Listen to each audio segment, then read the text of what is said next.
Halo teman-teman, ada kisah tentang seorang nenek yang berusaha keras belajar bahasa Inggris untuk bisa berbicara dengan adiknya yang tinggal di Amerika. Kisah ini diangkat dalam sebuah film yang berjudul I Can Speak yang dirilis pada tahun 2017. Seperti apakah kisahnya? Daripada membuat kalian semakin penasaran, langsung saja ke alur ceritanya.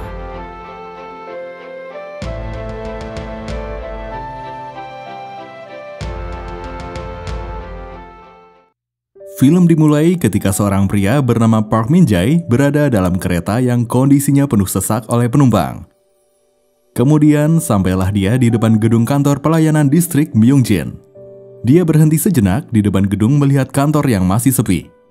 Namun seketika datang orang berbondong-bondong dari arah belakang, samping kanan dan kiri Min Jae. Dia pun percaya diri ikut berjalan bersama rombongan pegawai yang baru berangkat ke kantor.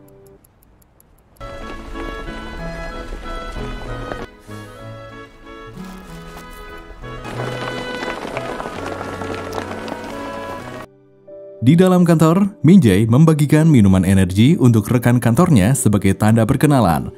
Itu adalah hari pertamanya setelah dipindahkan dari distrik Ryongchon. Selesai perkenalan, dia menata alat kerjanya dengan sangat rapi sampai membuat Son Ah Young yang di sebelahnya heran. Selanjutnya, seseorang bertudung masuk ke dalam kantor. Semua petugas pelayanan publik yang melihatnya mendadak pura-pura sibuk. Ah Young pura-pura menelpon agar tidak melayani orang itu sampai tak sadar telepon yang dia pegang terbalik.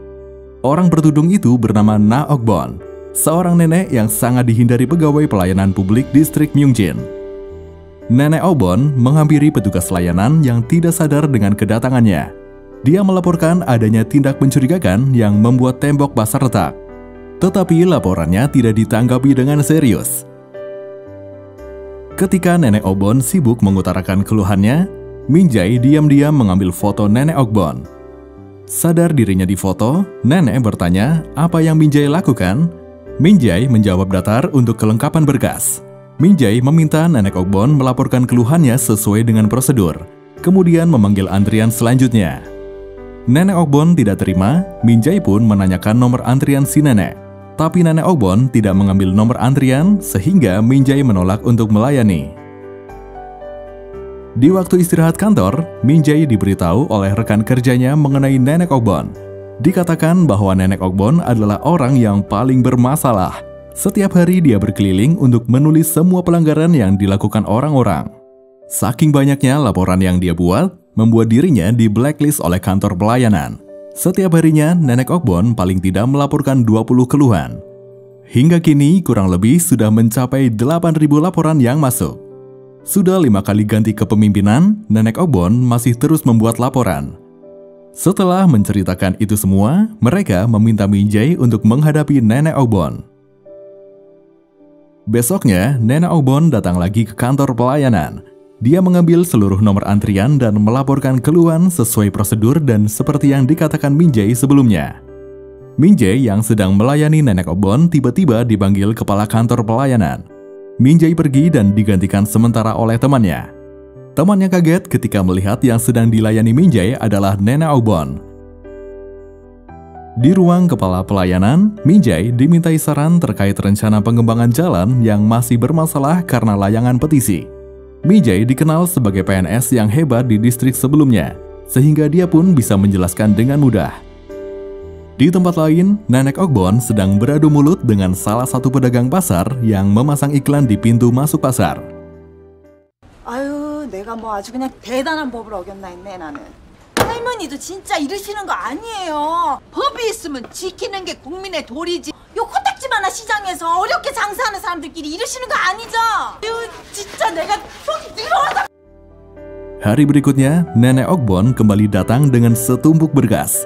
Dia memberikan berkas tersebut kepada Min Jae dan berharap bisa berguna untuk menggugat terkait rencana pengembangan jalan. Meski diterima, Min Jae tidak melihat isi berkas itu dan menaruhnya di ruang penyimpanan. Selepas dari kantor layanan, Nenek Ok-bon pergi bertemu dengan sahabatnya. Dia sangat iri dengan sahabatnya yang bisa berbicara bahasa Inggris. Perjumpaan mereka hari itu berakhir ketika sahabatnya dijemput seseorang. Nenek Ok-bon ingin mengembalikan sapu tangan sahabatnya yang tertinggal di meja. Namun, dia kembali masuk ke dalam kafe ketika melihat siapa orang yang menjemput sahabatnya.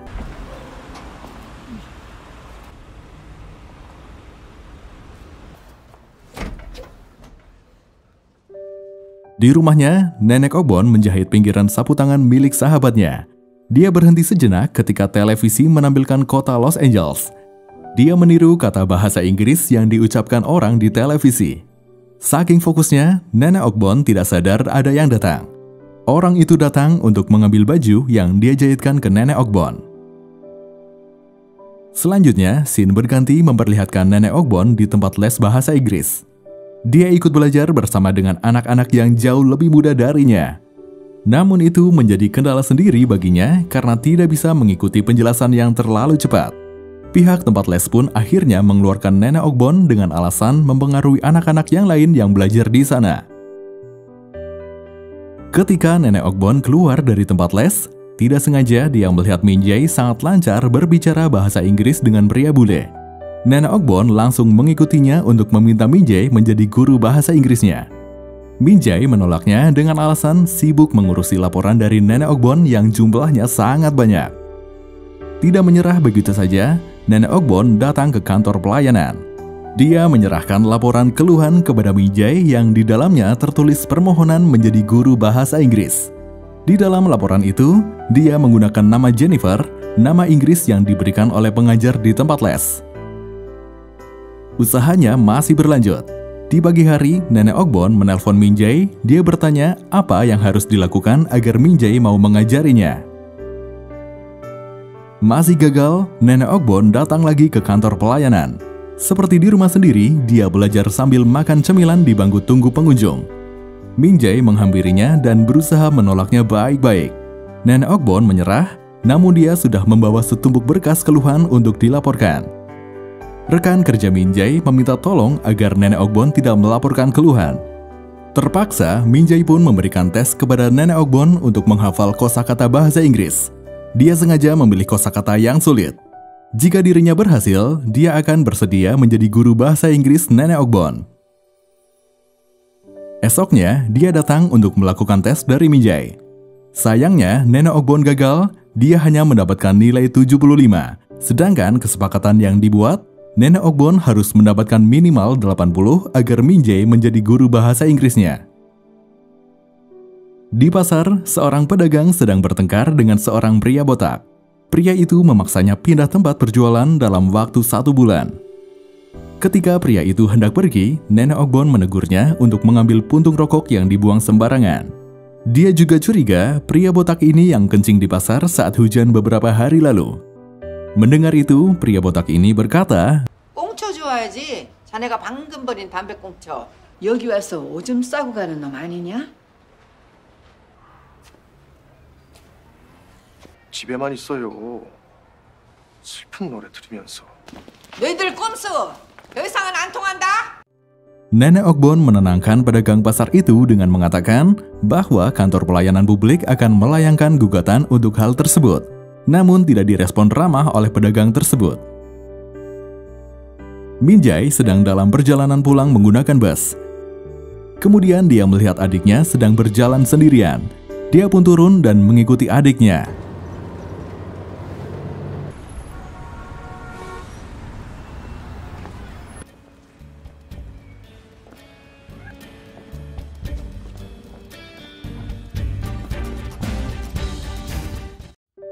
Adiknya masuk ke area pasar yang gelap dan sempit, kemudian masuk ke tempat penjahit. Min Jae ikut masuk ke dalam, dia memperhatikan adiknya yang sedang duduk di dalam. Tiba-tiba, Ogbon muncul membuatnya kaget. Dia tidak menyangka adiknya dekat dengan Nenek Ogbon. Nenek Ogbon menyiapkan banyak sekali makanan untuk makan malam. Ini kali pertama Min Jae makan masakan Nenek Ogbon, sedangkan adiknya sudah sering makan di sana. Dari ekspresi Min Jae bisa kita tebak masakan Nenek Ogbon sangat enak. Min Jae makan dengan lahap melupakan kalau dia sudah makan 2 porsi di tempat makan sebelumnya. Selesai makan, Min Jae melihat dinding rumah yang penuh dengan catatan bahasa Inggris. Kemudian Min Jae duduk bersama Nenek Ogbon. Dia bertanya, kenapa Nenek Ogbon memberi makan adiknya? Nenek Ogbon menjawab, dia sering melihat adiknya memakan mie instan mentah dan dia juga bosan makan sendirian. Min-jae berterima kasih, dia juga bersedia mengajari Nenek Ogbon bahasa Inggris di hari Senin, Rabu, dan Jumat.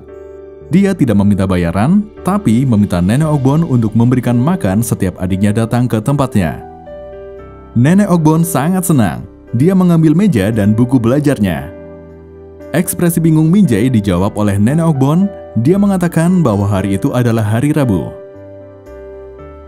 Akhirnya, Min-jae memulai pelajarannya. Dia mengatakan pada Nenek Ogbon untuk belajar kata-kata yang mudah untuk berkomunikasi. Nenek Ogbon pun protes karena sebelumnya Min-jae memintanya belajar kata-kata bahasa Inggris yang sulit. Min-jae mengalihkan pembicaraan dengan mempelajari kalimat sehari-hari. Dia meminta agar Nenek Ogbon tidak menulisnya, cukup mempraktekkan saja. Nenek Ogbon menulis di bukunya, jangan dicatat, kemudian tertawa. Selesai belajar, mereka duduk di depan toko meminum maggioli bersama. Hari-hari mengajari Nenek Ogbon berlangsung lancar dan menyenangkan. Setiap mereka bertemu, mereka akan menggunakan bahasa Inggris untuk berbicara. Begitu pula saat bermain game. Mereka akan menyentil jidat jika tidak sengaja menggunakan bahasa Korea.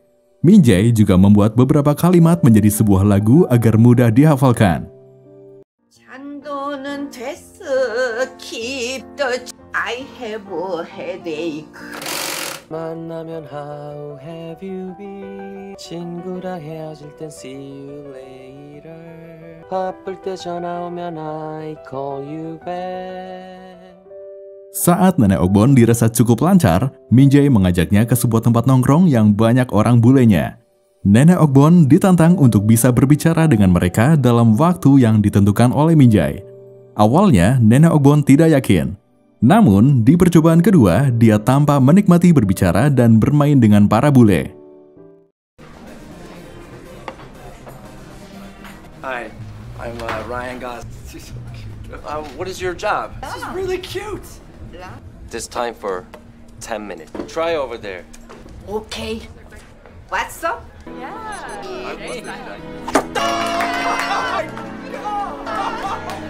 Saat pulang, Min-jae mengajak Nenek Ogbon untuk duduk terlebih dahulu karena Nenek Ogbon terlalu banyak minum. Min-jae menceritakan tentang dirinya menggunakan bahasa Inggris. Dari nada Min-jae, Nenek Ogbon tahu jika itu cerita menyedihkan. Saat hari perayaan Chuseok, Min-jae dan adiknya datang ke rumah Nenek Ogbon untuk merayakan bersama. Mereka memasak berbagai masakan untuk dimakan. Melihat adiknya terus disuapi, Min-jae juga meminta Nenek Ogbon untuk menyuapinya. Namun Nenek Ogbon menyuruhnya makan sendiri. 어머니, 생선전 이런 맛이었어? 맛있다. 이거 지금 먹어. Hari sudah malam, mereka masih duduk bersama sambil melihat bulan. Adik Min-jae bertanya, kenapa Nenek Ogbon belajar bahasa Inggris? Nenek Ogbon pun bercerita, jika dia punya adik yang sejak kecil tinggal di Los Angeles. Dia sangat merindukannya, dia ingin berbicara dengannya. Namun setiap dia telepon, dia tidak bisa berbicara karena tidak bisa berbahasa Inggris. Di kantor, diam-diam Min-jae menelpon adik Nenek Ogbon. Dia menceritakan bahwa Nenek Ogbon sedang belajar bahasa Inggris untuk bisa berbicara dengannya. Namun, adik Nenek Ogbon berkata bahwa dia tidak ingin berbicara dengan Nenek Ogbon dan meminta tolong untuk tidak menghubunginya lagi. Malamnya, Min-jae diundang makan malam oleh Nenek Ogbon. Dia meminta Nenek Ogbon untuk berhenti belajar bahasa Inggris. Tidak ingin menyakiti Nenek Ogbon, Min-jae beralasan karena dia akan sibuk untuk persiapan ujian PNS level 7. Kemudian dia pamit untuk pulang. Scene berganti pada Nenek Ogbon yang sedang menjenguk sahabatnya di rumah sakit.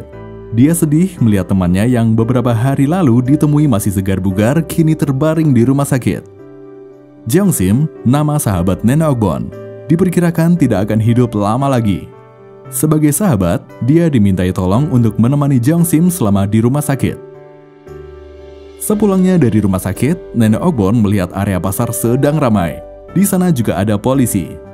Rupanya, pedagang yang belum lama ini diganggu oleh preman ketahuan menjual minuman keras kepada anak di bawah umur, sehingga ditangkap oleh polisi. Sebelum masuk ke mobil polisi, pedagang tersebut melihat Nenek Ogbon. Dia menuduh Nenek Ogbon lah yang telah melaporkannya. 우리 가게에서 미성년자한테 술 판다고 신고한 사람 할머니잖아요. 뭐요? 아니 도대체 나를 뭘로 보고? 정신병자, 어? Esoknya, Nenek Ogbon datang ke kantor pelayanan. Namun, dia keluar lagi karena tidak melihat Minjae di meja kerjanya. Kemudian, dia melihat pegawai pelayanan ada yang sedang merokok di area yang dilarang merokok. Berniat menegurnya, Nenek Ogbon justru mendengar berita mengenai pengembangan yang akan mengancam keberadaan pasar. Nenek Ogbon marah karena gugatan yang dia minta tidak dilakukan, padahal sudah menyerahkan berkas yang bisa dijadikan bukti. Ketika ditanyakan, Ah Yong menjawab jika berkas itu sudah dihancurkan. Ah Yong meminta Minjae untuk segera datang karena Nenek Ogbon makin marah. Ketika Minjae datang, Nenek Ogbon langsung memarahinya. Dia sangat kecewa pada Minjae.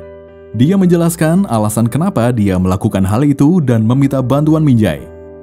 Akibat pertengkaran tersebut, Minjae tanpa sadar mengatakan hal buruk yang menyakiti Nenek Ogbon, termasuk tentang adik Nenek Ogbon. Pertengkaran mereka tidak disengaja disaksikan oleh adik Minjae. Dia terlihat kecewa kepada kakaknya. Di rumah, adiknya ketahuan merokok karena marah pada kakaknya. Dia bercerita bahwa Nenek Ogbon tidak punya keluarga. Dia melibatkan diri di pasar karena kesepian.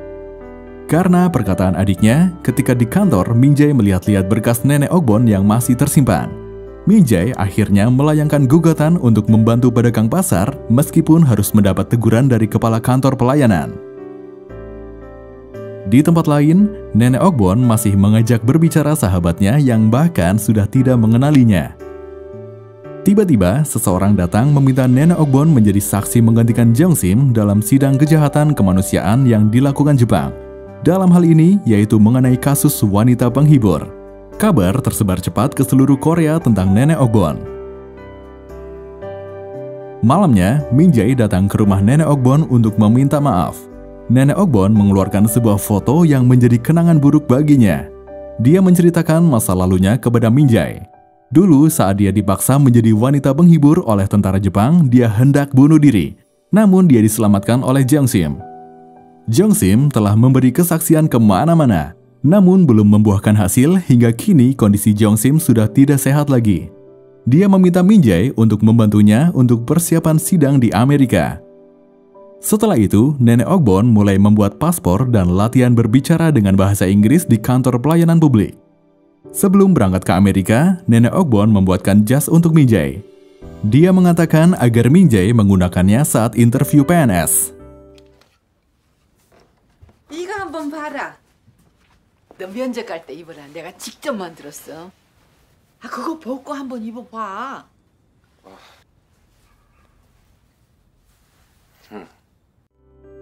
Saat mengantar Minjae keluar untuk pulang, Nenek Ogbon melihat Jinju yang diam-diam mengintip kemudian menghindari dirinya ketika ketahuan. Jinju adalah perempuan pemilik toko yang sudah lama sangat dekat dengannya. Nenek Ogbon menghampirinya dan bertanya alasan dia bersikap seperti itu padanya. Rupanya, Jinju hanya kecewa karena Nenek Ogbon tidak menceritakan tentang masa lalunya kepada dirinya.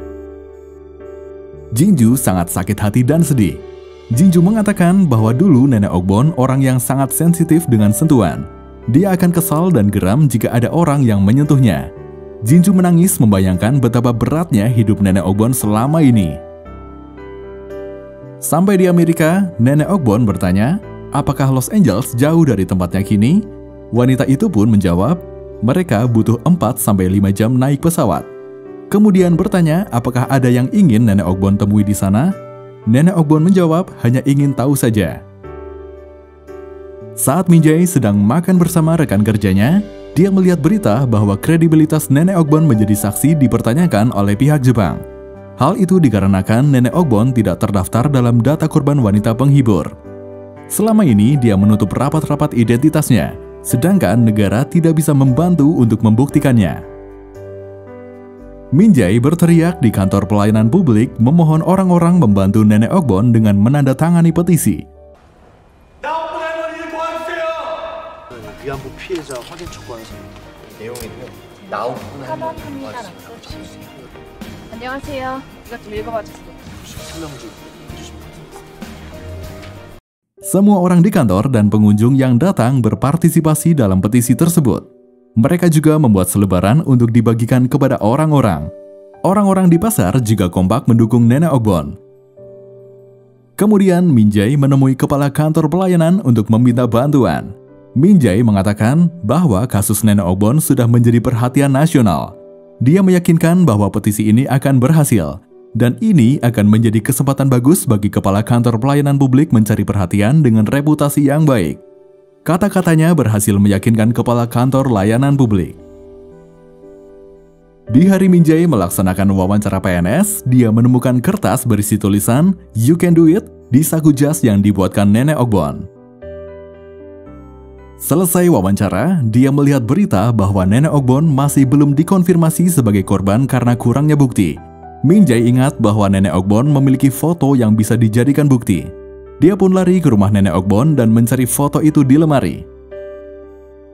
Di Amerika, orang-orang sudah berdiri di depan pengadilan untuk meminta keadilan. Sidang pun dimulai, kesaksian pertama dilakukan oleh Michelle.